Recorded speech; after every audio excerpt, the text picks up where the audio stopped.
Elle a tout risqué pour un secret que personne ne devait jamais découvrir. Mais ce qu'elle ignorait, c'est que quelqu'un la surveillait depuis le début. Ce qui semblait être une petite erreur va devenir un cauchemar qu'elle ne pourra pas fuir. Croyez-moi, vous ne serez pas prêts pour la fin de cette histoire.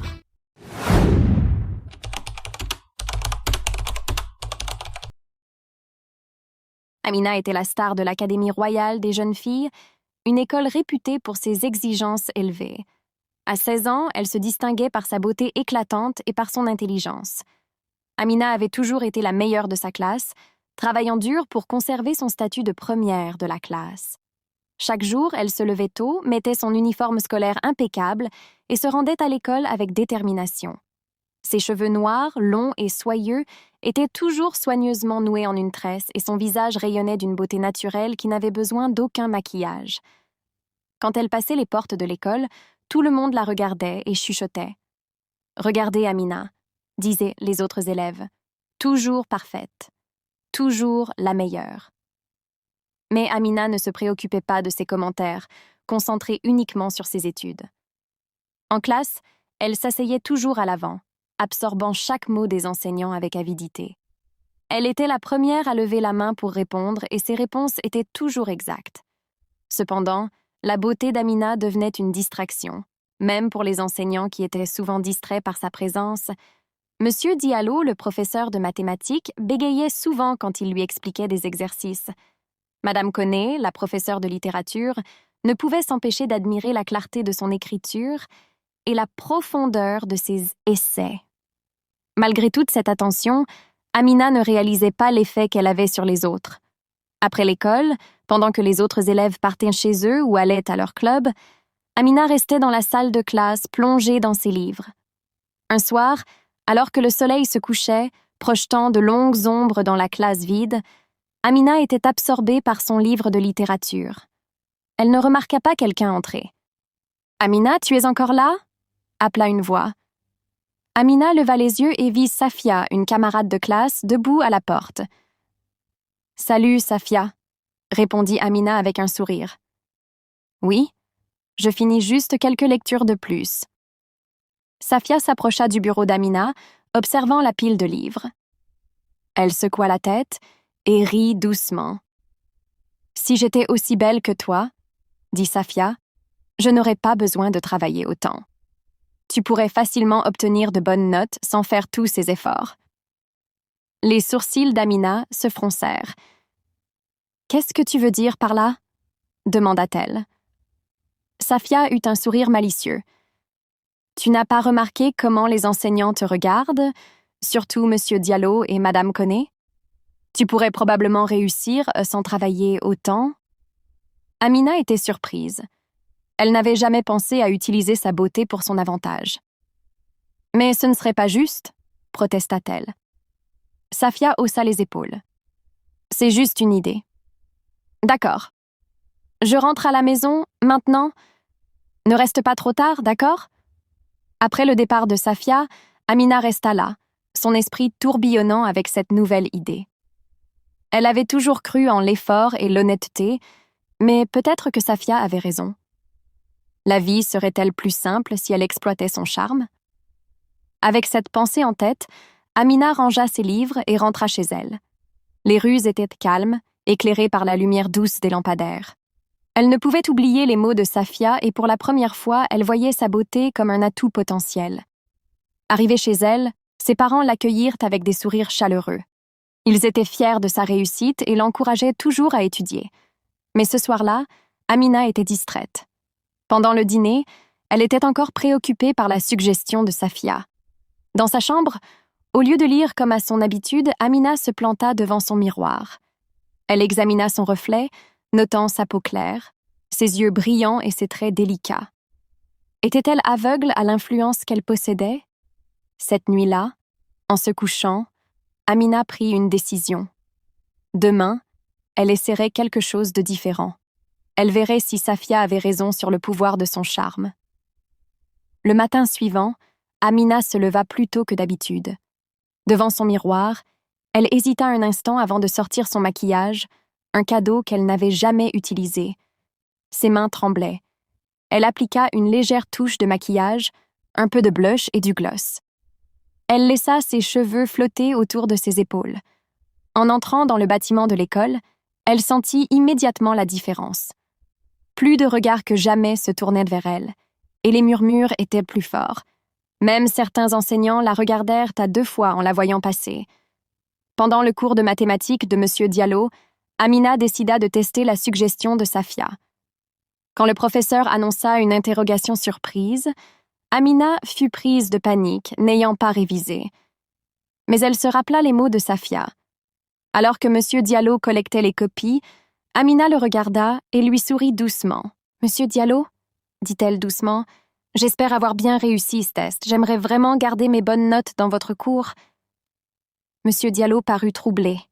« Je suis sûre que tu t'en es bien sortie, Amina. Après tout, tu es ma meilleure élève. » Le jour suivant, quand M. Diallo rendit les copies corrigées, Amina fut surprise de voir une note parfaite. Elle savait qu'elle n'avait pas tout répondu correctement. Safia avait-elle raison? Encouragée par ce résultat, Amina essaya cette approche avec d'autres enseignants. Un sourire par-ci, une parole aimable par-là, et elle se retrouva avec de bonnes notes sans avoir étudié. Au début, c'était un soulagement. Elle pouvait enfin se reposer, sans passer ses nuits à étudier. Mais, avec le temps, Amina se mit à dépendre de plus en plus de son apparence.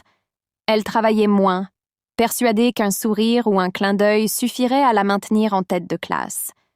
Et pour un temps, ça fonctionnait. Toutefois, Amina ne remarqua pas l'accroissement de la jalousie parmi ses camarades. Les filles qu'elle respectait murmuraient maintenant derrière son dos. Elle voyait comment les enseignants la favorisaient, comment elle semblait réussir sans effort. Safia observait tout cela avec un mélange de satisfaction et de jalousie. Elle avait lancé cette idée, mais elle n'avait pas prévu qu'Amina réussirait si bien. Alors que les notes d'Amina restaient élevées et que ses heures de travail diminuaient, la jalousie de Safia grandissait. Un après-midi, alors qu'Amina quittait l'école, elle entendit 2 enseignants parler dans une salle de classe vide. Elle s'arrêta près de la porte, écoutant. « As-tu remarqué comment Amina se comporte ces derniers temps ?» C'était la voix de Madame Koné. « Oui, c'est un sacré changement. Elle semble utiliser son charme plus, ça devient un problème, » répondit Madame Koné. « Les autres élèves commencent à se plaindre. Ils pensent que nous faisons du favoritisme. » « Eh bien, peut-on leur en vouloir ?» rit M. Diallo. « C'est une belle jeune fille, mais tu as raison, nous devons être prudents. » Le cœur d'Amina battait à tout rompre quand elle s'éloigna de la porte. Pour la première fois, elle ressentit une pointe de culpabilité et de peur. Qu'avait-elle déclenché? Cette nuit-là, Amina ne put pas dormir. Elle se tournait dans son lit, réfléchissant à ce qu'elle avait entendu.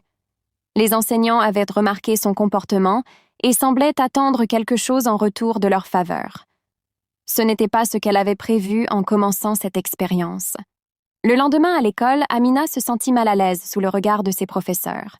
Chaque sourire, chaque compliment semblait maintenant chargé d'attente.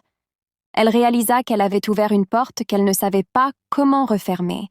Après le cours, Amina chercha Safia. Elle la trouva assise sous un arbre dans la cour de l'école, regardant son téléphone. « Safia, j'ai besoin de te parler », dit Amina, sa voix tremblante. Safia leva les yeux, un sourire en coin sur le visage. « Quoi de neuf, beauté de l'école? Tu aimes ta nouvelle vie ?» « Je crois que j'ai fait une erreur, » dit Amina. Les enseignants, ils commencent à attendre plus que des sourires en échange de leur faveur. « Qu'est-ce que tu veux dire ?» demanda Safia. « Je les ai entendus parler, » expliqua Amina. « Ils s'attendent à quelque chose de moi. Je ne sais pas quoi faire. Ça va trop loin. » Safia resta silencieuse un moment, puis se pencha vers elle. « Écoute, Amina, tu es allée si loin. Ne recule pas maintenant. Si les enseignants veulent plus, donne-leur ce qu'ils veulent. » Amina recula, choquée. « Quoi? Non, je ne peux pas faire ça. »« Pourquoi pas ?» insista Safia. « C'est juste une étape de plus. Pense à tous les avantages que tu as eus. Veux-tu vraiment tout abandonner? » « Non, Safia, c'est mal. Je n'aurais jamais dû commencer ça. Je vais tout arrêter maintenant. » Alors qu'Amina s'éloignait, elle ne vit pas le regard sombre qui traversa le visage de Safia. Elle ne savait pas que sa décision de tout arrêter déclencherait une série d'événements qui changeraient sa vie. Le matin suivant, Amina se réveilla déterminée à remettre les choses en ordre. Elle attacha ses cheveux en une simple queue de cheval et alla à l'école sans maquillage. Elle était prête à affronter les conséquences de ses actes et à revenir à ses anciennes habitudes de travail acharnées et d'honnêteté. Mais dès qu'elle entra dans le bâtiment de l'école, elle sut que quelque chose n'allait pas. Les élèves se rassemblaient en petits groupes, murmurant et la pointant du doigt. Confuse et inquiète, Amina se dirigea vers sa classe. En entrant, un silence se fit dans la salle. Ses camarades la fixaient avec un mélange de mépris et de pitié. Le cœur d'Amina battait fort. Que se passait-il? C'était Safia qui brisa le silence.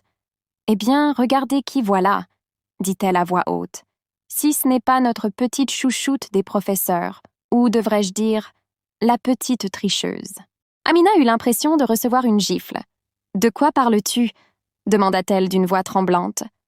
Safia afficha un sourire cruel. « Oh, allez, Amina. Tout le monde sait ce que tu fais pour avoir de si bonnes notes. Coucher avec les professeurs, c'est vraiment bas. Même pour toi. » Le monde d'Amina commença à tourner. « Ce n'est pas vrai !» cria-t-elle. « Je n'ai jamais fait ça. » Mais ses protestations tombaient dans l'indifférence. La rumeur s'était répandue comme une traînée de poudre à travers l'école. À ce moment-là, Madame Ba, la directrice, apparut à la porte de la classe, le visage fermé et la voix glaciale.